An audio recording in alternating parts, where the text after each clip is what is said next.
Gentlemen, if you want to look your best with high-quality clothing, then I recommend Main Street Clothiers and Custom Tailors in downtown Newcastle. Mike Caggiano is the owner, and he and his staff have been in the business for decades, and they will always give you the right recommendations. They also carry Rondinelli tuxedos. That's Main Street Clothiers and Custom Tailors, 210 East Washington Street, downtown Newcastle. Call 724-652-3851. Daimio and Olson Law Group, where every client matters. Serving Newcastle, Elwood City, and Youngstown. Daimio and Olson handles criminal law, bankruptcy, civil matters, workers' compensation, personal injury, medical malpractice, divorce, wills, real estate, and many more legal issues. Call any one of their offices in Newcastle, Elwood City, or Youngstown with these phone numbers. Open Monday through Friday, 9 to 5. Daimio and Olson Law Group, where every client matters. It could be you, it could be me, it could be everything we see. Given the day, given the time, given the moment. It could be you, it could be me, it could be everything we see. Given the day, given the time, given the moment. Some of it comes.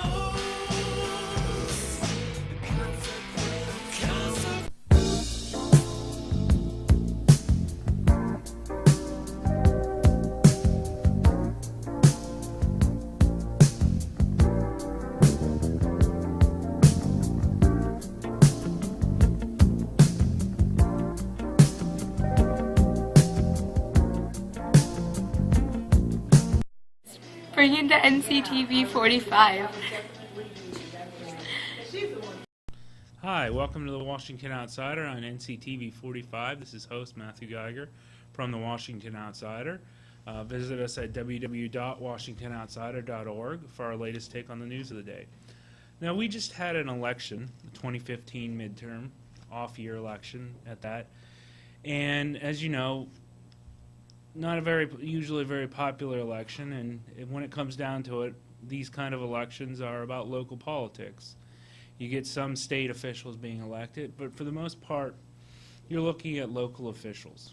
And it kind of, traditional low turnout, even in main elections, kind of really gets at the legitimacy of democracy. And we've talked about legitimacy of democracy on this show before. We've also talked about how politics really impacts our lives. We've talked about how these local elections, but when we look at these elections, we've talked about how we often end up with people being elected who maybe aren't our favorite candidates.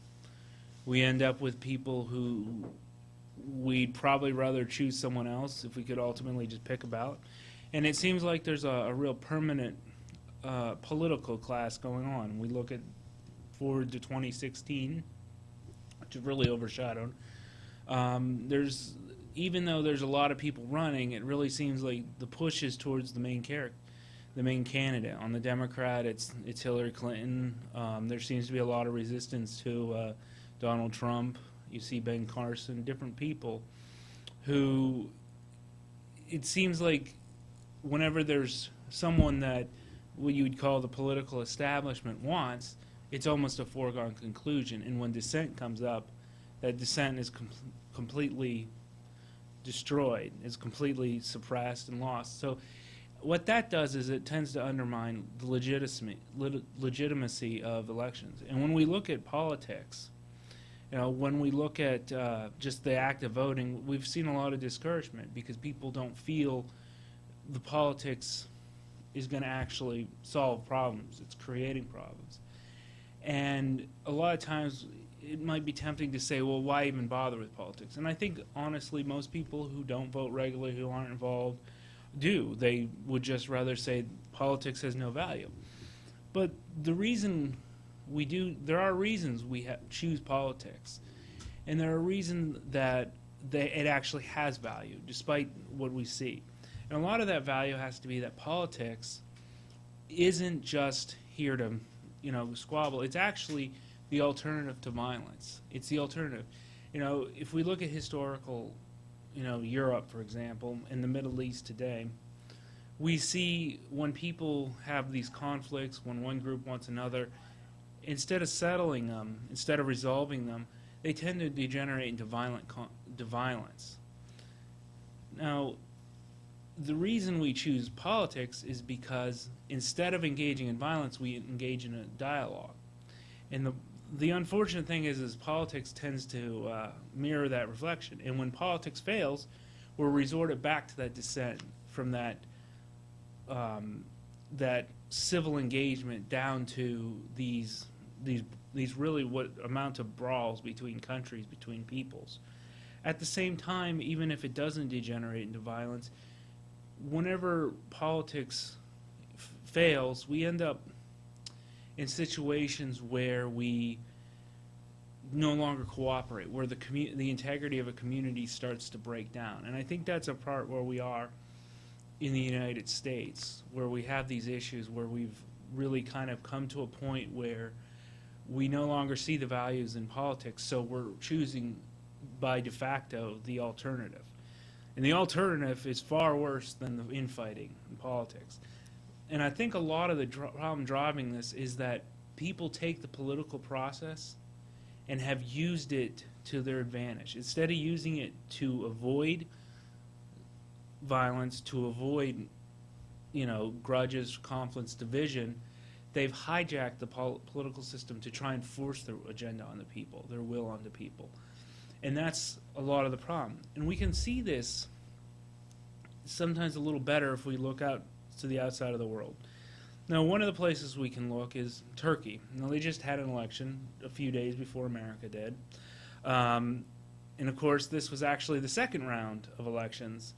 In June, they held elections, and the majority party had not actually done very well. The AK, the ruling party, as it is, President Erdogan's party. We can get past the kind of the technicalities and the legitimization and all these different politics and stuff. The basic is they didn't like the outcome, so they started a new party. Now we're going to have to take a little, or they started new elections, and in doing that, what they did was they undermined the legitimacy of democracy. They shortcutted the purpose because they wanted results, and in some ways that gave them the feeling that they were the legitimate power. You know, made people feel like they have to follow them, but it undermined the whole purpose of politics. They hijacked the politics. Now, we're going to have to take a little commercial break to hear from some of our sponsors, and when we get back, we're going to talk a little bit more about what exactly has gone in Turkey, what exactly these elections have meant. Mary's Middle Eastern Restaurant. Yes, fine Middle Eastern food where elegance and charm meet old world goodness. Great lamb, chicken, and so much more. Mary's, located on Long Avenue in Newcastle. Call 724-652-2447. Come dine with us, come dine today. If you could use some real good food, there's a place not far away. If you could use a drink or two, or a place to go and play, come to Gallows Italian Villa today.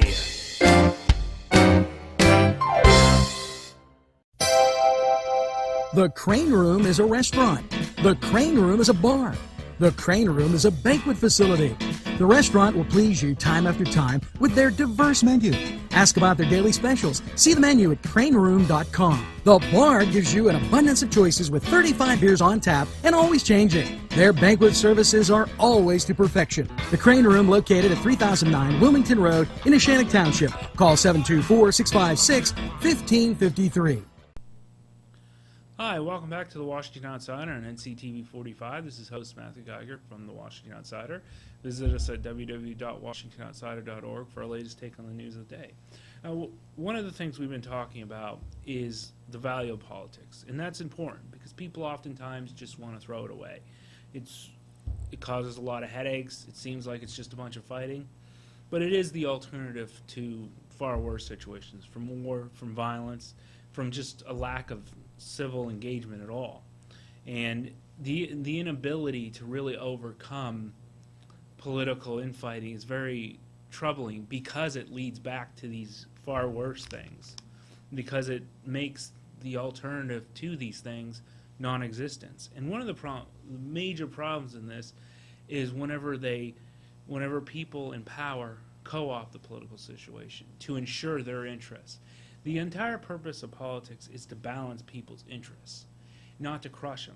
We look at Turkey as a great example, where the recent election results in June basically took the ruling AK party and shrunk its majority, and in turn gave the People's Democratic Party, the HDP as it's called in Turkey, of the Kurds, and gave them a little bit of representation, which is exactly what elections are supposed to do. You know, minorities need to have representation in democracies, in politics, in order to resolve their grievances. Otherwise, they're just fighting. And right now, of course, Turkey is in a conflict with what's called the Kurdish Workers' Party, the PKK, as it is, and they've long had this problem. It's actually been considered a terrorist group, but at the same time, there's a very big, larger situation where they were trying to resolve the peace, but with the Islamic State and all that's going on in Turkey, or in Syria and Iraq, it's kind of spilled over and been a very inopportune time. Well, in June, what happened was that the President Erdogan decided he was going to basically invalidate the results because he didn't like them. Now, that completely defeats the whole purpose. And in reality, his party didn't even lose that many seats. What happened was the Prime Minister ended up not being basically coerced into not forming a party. And it kind of helps to go back a little bit in Turkey's history. You know, and you can even go back to the Ottoman Empire. Turkey's had a real problem with suppressing minorities. Starting in 1915, the Ottoman government, the predecessor to the Turkish government, actually was responsible for either forcefully removing or killing between 800,000 to 1.5 million Armenians. And it's often not talked about in the West or even in education, but this was a very serious problem, and it's continued to this day. We've recently, this past summer, this spring, controversy boiled over again because the world wants to recognize this atrocity and really give people a voice to say grievances. Something was done wrong. How can we get over it? Well, Turkey's been very resistant to this. Turkey doesn't want to talk about it. And you go back to the Kurds, the Turks are very famous for basically not wanting to give the Kurds a voice. The same as this Kurdish, basically what happened was the Kurds' land was actually divided between Turkey, Syria, Iran, and Iraq. And in doing so, they became minorities in all these countries, and they lost their voice. And for years, they've been a suppressed minority in all these countries. And what that's done is given them kind of little recourse to actually do anything aside from engage in violence.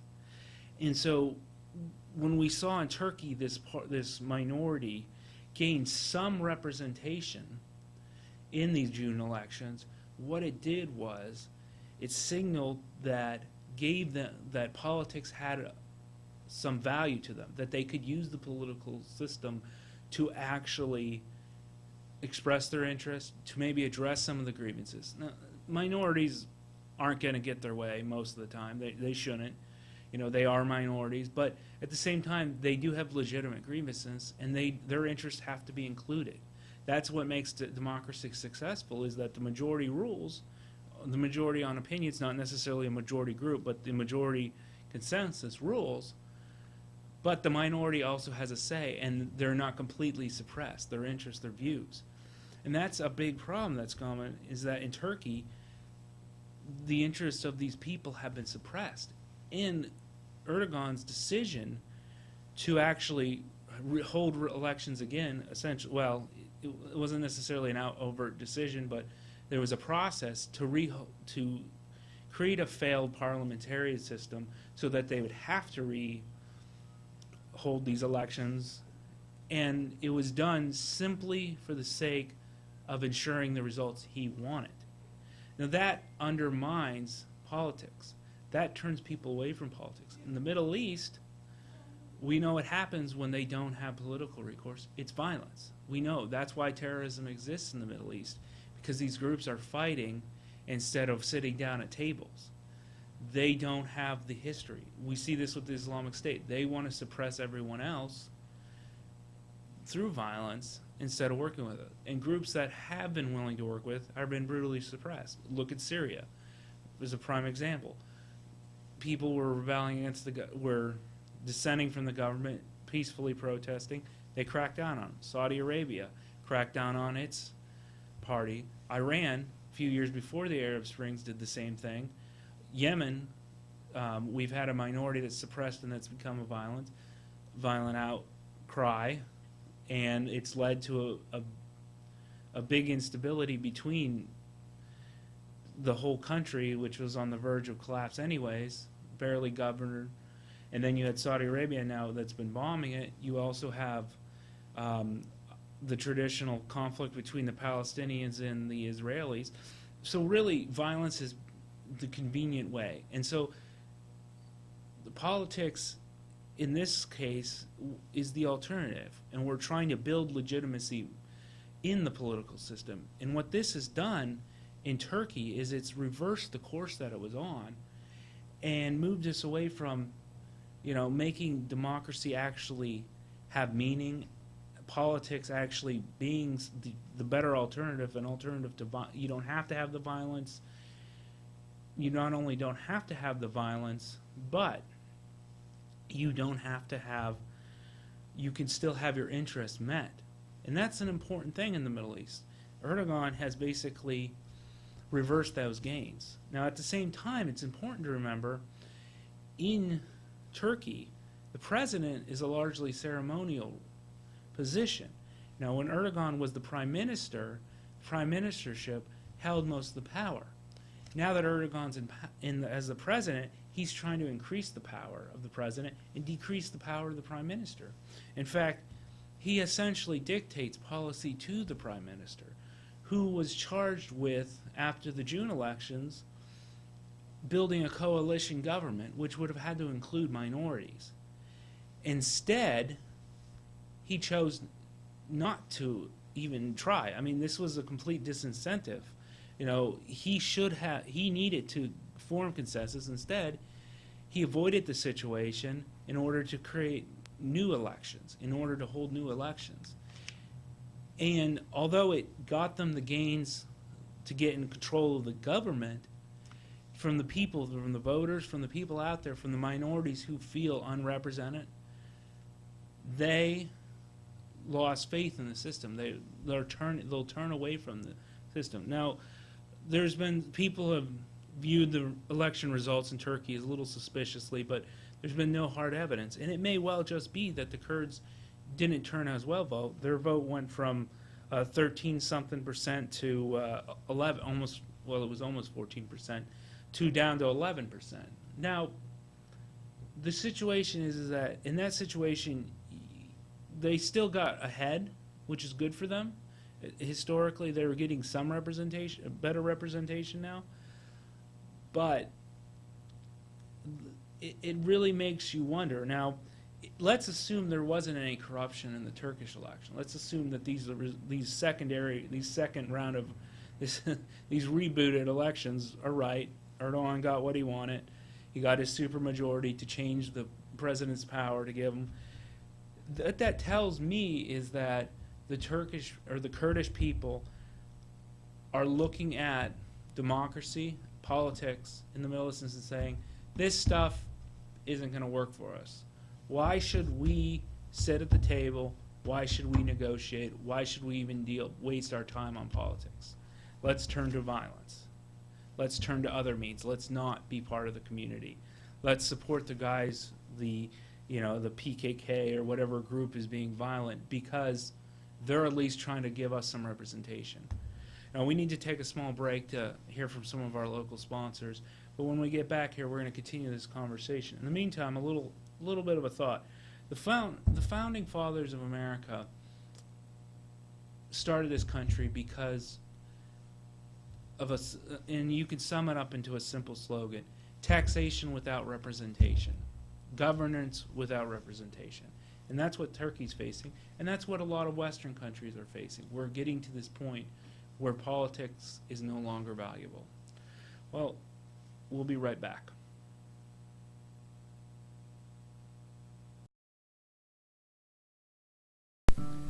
Tuscany Square Restaurant, 3470 Wilmington Road, where old world charm meets today's modern conveniences. You'll enjoy their spacious, comfortable seating, their fresh ingredients that go into making every dish, whether it's pizza or that just right entree. Tuscany Square Restaurant, they're here to serve you. Call 724-654-3065.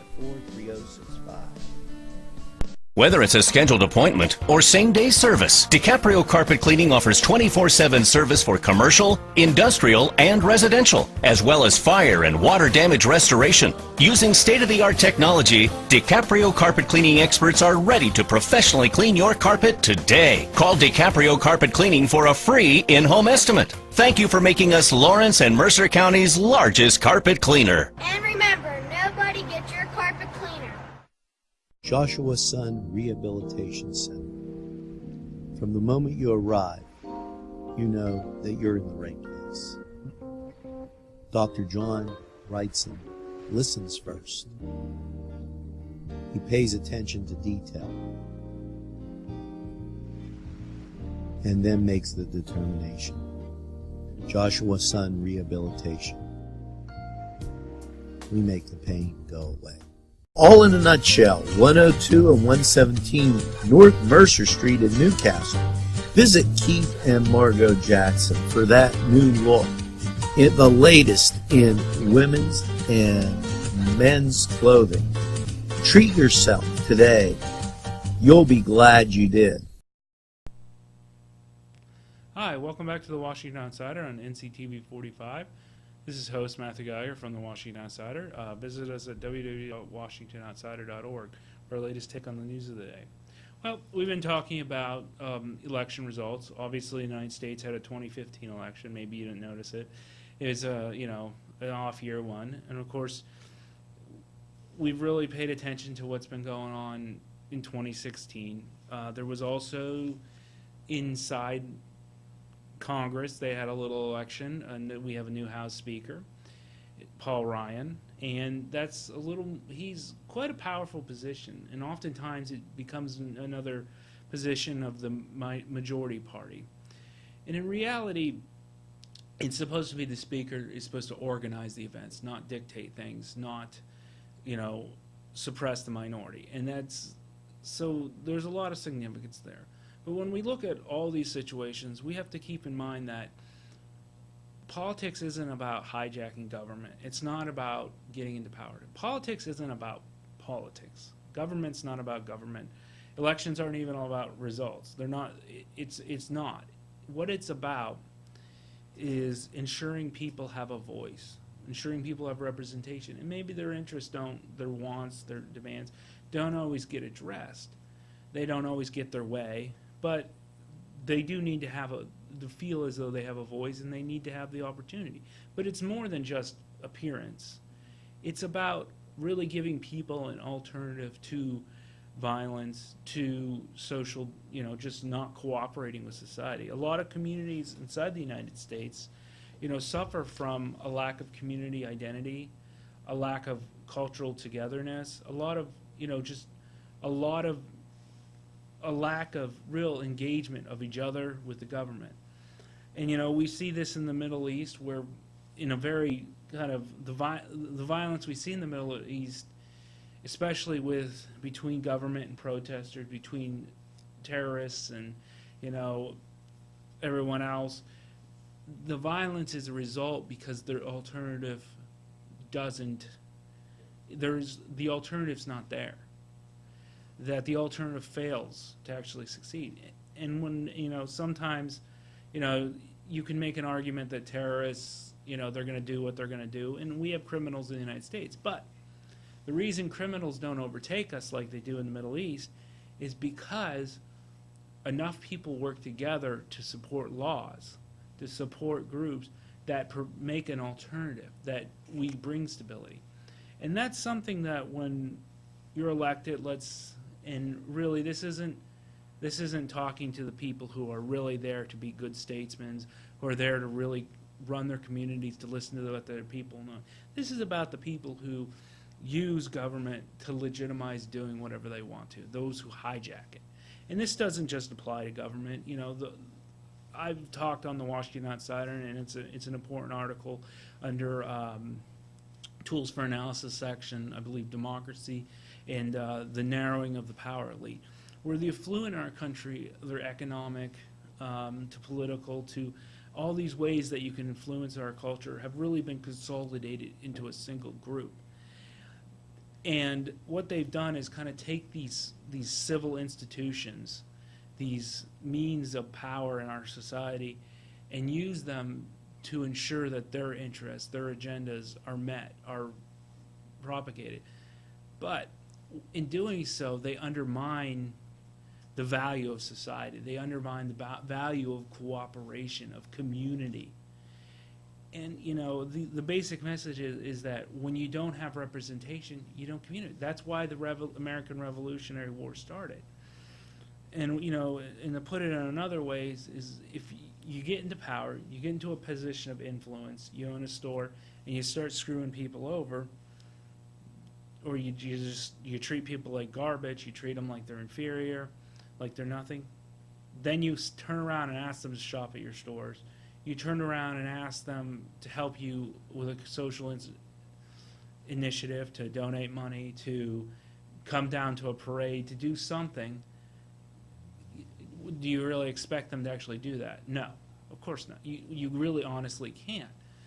And you may win an election, you may take control of some finances or something, you may take control of a business, you may take control of the courts, of the legal system, you may pass laws. But ultimately what matters is if people want to follow these, if they believe that their interests, their safety, their, what they need, what they want in life can be fulfilled. They don't expect to have their way all the time. I mean, that's not what democracy is about. That would be an anarchy. That would be anarchy. But they do expect to have their interests addressed. Someone say, hey, this is your opinion, this is your view, this is what you need. And then, they got to have sometimes those interests fulfilled, even if they are a minority, even if they are disempowered. Democracy is about balancing interests. Anarchy, on the other hand, is about, giving people to have their way. Dictatorships are about a certain group having their way. And the thing that we fear about anarchy, and this is maybe a little off topic, seem to be a little out of the blue, but anarchy, we tend to see this real bad, and that's because anarchy in itself, and if you've ever talked to an anarchist, they'll sit there and argue to death that anarchy isn't a bad thing. It's actually important, that it's not necessarily violent, and they're right, except that it tends to break down because anarchy is about people serving themselves, about serving their own interests. Dictatorships eventually start to break down and start to foment real dissent and violence and all these bad things break down because it's all about the power class, the affluent. In America, we don't necessarily, we have political groups, we have people with money, and they expect to have 100% of their way. But you got to have a mix. You got to represent. You got to give people representation. And so whenever people get into after the election, it's not just about being in power. It's about what the intent of these elections, the whole political process, the whole value of everything we do, our civil institutions, as we tend to call them, our government, our law, exist as an alternative to social disarray, to violence, to civil disengage, to just, you know, this chaotic society. We do this so that we can build things, and so we aren't fighting each other, so that we can cooperate each other. Well, this has been the Washington Outsider, and I hope, as in the wake of another election, as we continue to see 2016, as we look at things that are going on and how our leaders start to, what policies, initiatives they start, what they do, what they don't do. You know, this is a really important thought that we need to have. Well, thank you for joining us. I hope to see you again, and as we move forward, I hope you found some value in this, and we'll have maybe some more constructive engagement to, you know, really see politics as a value, not as something that's just a problem. Well, thank you for joining us. Welcome to the Silk Road Fair Trade Market, home of those uncommon treasures. When the farmery searches the world over to pick out just the right gift. So stop by the Silk Road Fair Trade Market. You'll be glad you did. Butts Flowers and Gifts offers top quality flower arrangements and gifts for any occasion. The pros at Butts Flowers and Gifts provide exceptional customer service, and each bouquet is hand arranged. Stop in and check out their wide selection of gift baskets and plants. They provide flower delivery service locally to Newcastle, Bessemer, Edinburgh, New Wilmington, West Pittsburgh, and across the nation. It's Butts Flowers at 120 East Washington Street in downtown Newcastle. Call 724-652-7727 or toll free 1-800-443-7726. The Cedars is a great restaurant with outstanding Mediterranean food. The Cedars takeout menu is second to none, featuring pizza, stromboli, hoagies, their famous lamb on the rod, and so much more. So when you're hungry and you want that Newcastle taste, make it Cedars. Now with 2 locations in Newcastle, 827 Addis Street on the east side and 1101 Highland Avenue. Call Cedars East 724-658-9260 or Cedars North 724-652-7657.